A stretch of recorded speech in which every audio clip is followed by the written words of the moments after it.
अध्याय 9 आंकड़ों का प्रबंधन। इसके अंतर्गत हम लोग सवाल आज से शुरू करेंगे। तो सबसे पहले उदाहरण लेते हैं कि एकता से उसकी कक्षा 6 के विद्यार्थियों के जूतों के माप के बारे में आंकड़े एकत्रित करने के लिए कहा गया।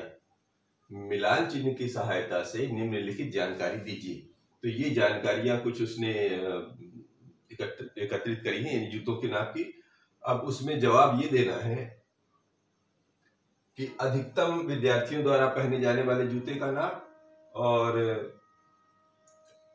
न्यूनतम विद्यार्थियों द्वारा पहने जाने वाले जूते का नाप। और करना क्या है, हमें मिलान चिन्ह की सहायता से ही ज्ञात करना है। ठीक है, कि उन्होंने काम भी पहले से स्पष्ट बता दिया कि आपको करना क्या है।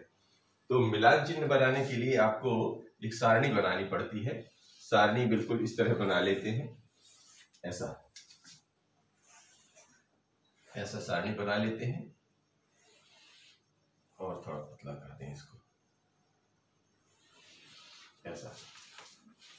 तो इससे ये सारणी बन जाएगी। अब क्या लिखना क्या है यहाँ पर, तो एक तो जूतों का नाप, तो यहाँ पर लिख लेते हैं जूतों का नाप। तो जूतों की, ये जूते की नाप है। फिर इसका मिलान चिन्ह बनाना है, मिलान चिन्ह। और इधर जो है कुल जूते, मतलब उसका मतलब जूते, कुल जूते। यहाँ पर मिलान चिन्ह के बाद आ जाएगा कुल, यानी कि जितना भी है ना कुल जूते, यानी उस नंबर के कितने जूते हैं यहाँ पर ये आ जाएंगे।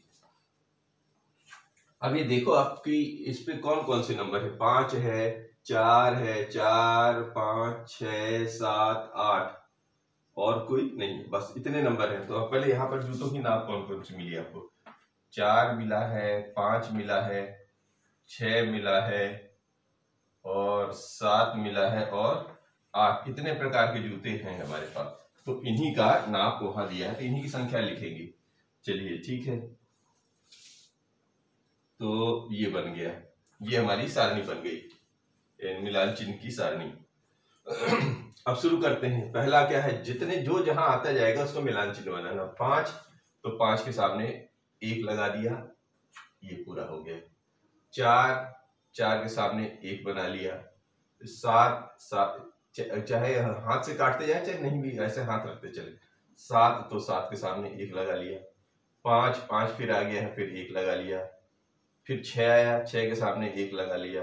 ये मिलान चिन्ह बना रहे हैं, क्योंकि मिलान चिन्ह का इस्तेमाल कैसे करते हैं देखना है हमें। ठीक है, 7 आया, फिर यहाँ पर 7 पे दूसरा डंडा लगा दिया। 6 आया, फिर यहाँ पर एक 6 का लिए लगा लिया।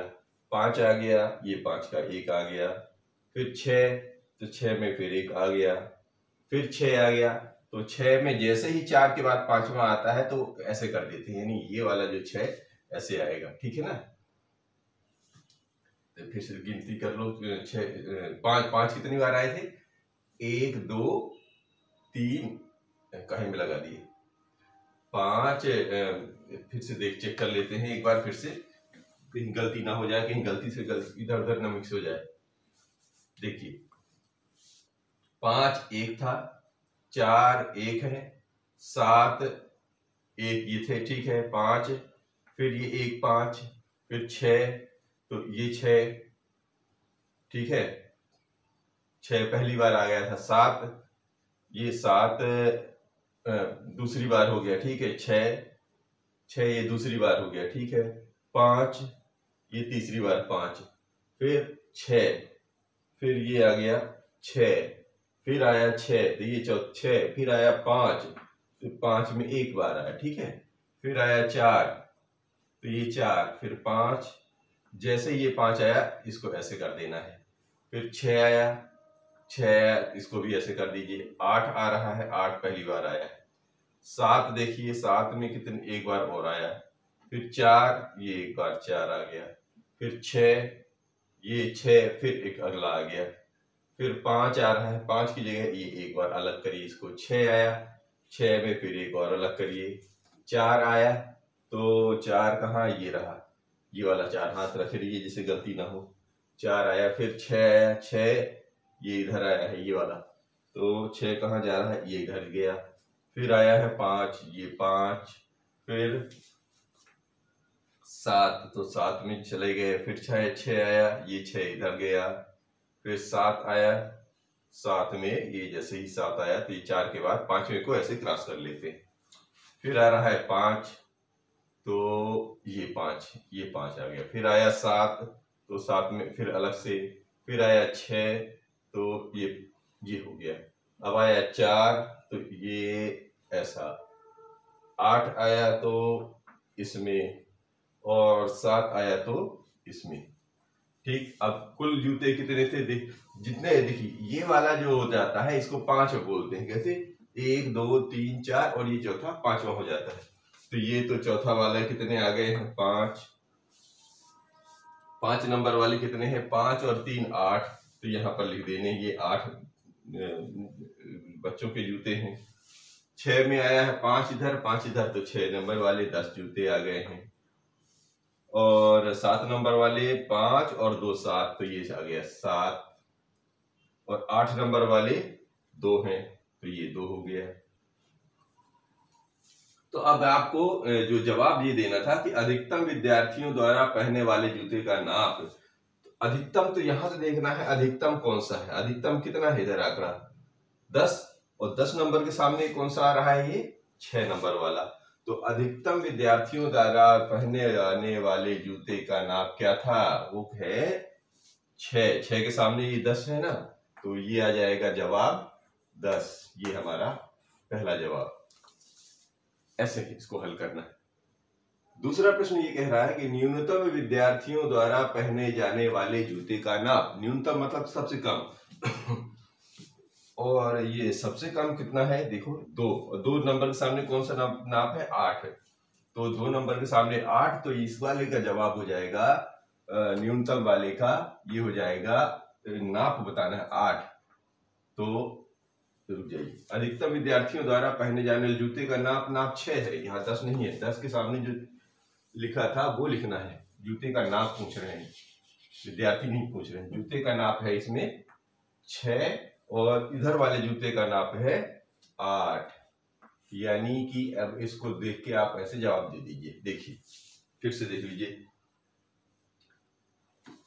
अधिकतम 10 विद्यार्थी हैं जो 6 नंबर का जूता पहनते हैं। तो इसका जवाब हुआ था पहले वाले का कि अधिकतम विद्यार्थी द्वारा पहनने वाले जूते का नाप ये लिखना है। विद्यार्थी तो उधर रहे, ये नाप है 6। फिर न्यूनतम विद्यार्थियों द्वारा, विद्यार्थी पूछ रहा है, ठीक है ना। अधिकतम विद्यार्थी द्वारा पहने वाले जूते का नाप तो 6 था, और न्यूनतम विद्यार्थी द्वारा पहने वाले जूते का नाप, वो भी उसमें भी नाप पूछ रहा है, तो नाप है 8।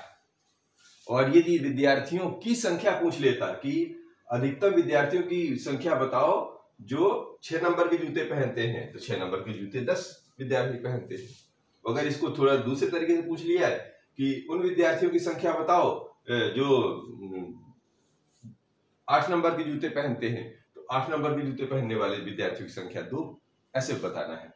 और 4 नंबर जूते पहनने वाले विद्यार्थियों की संख्या 5।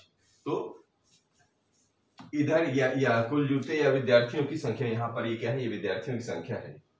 मिलान चिन्ह कुल जूते या विद्यार्थियों की संख्या यहाँ लिख लो, विद्यार्थियों की संख्या, ये विद्यार्थियों की संख्या, ये विद्यार्थियों की संख्या। जूते तो डबल होंगे ना, ये यहाँ पर विद्यार्थियों की संख्या, ये संख्या है दरअसल।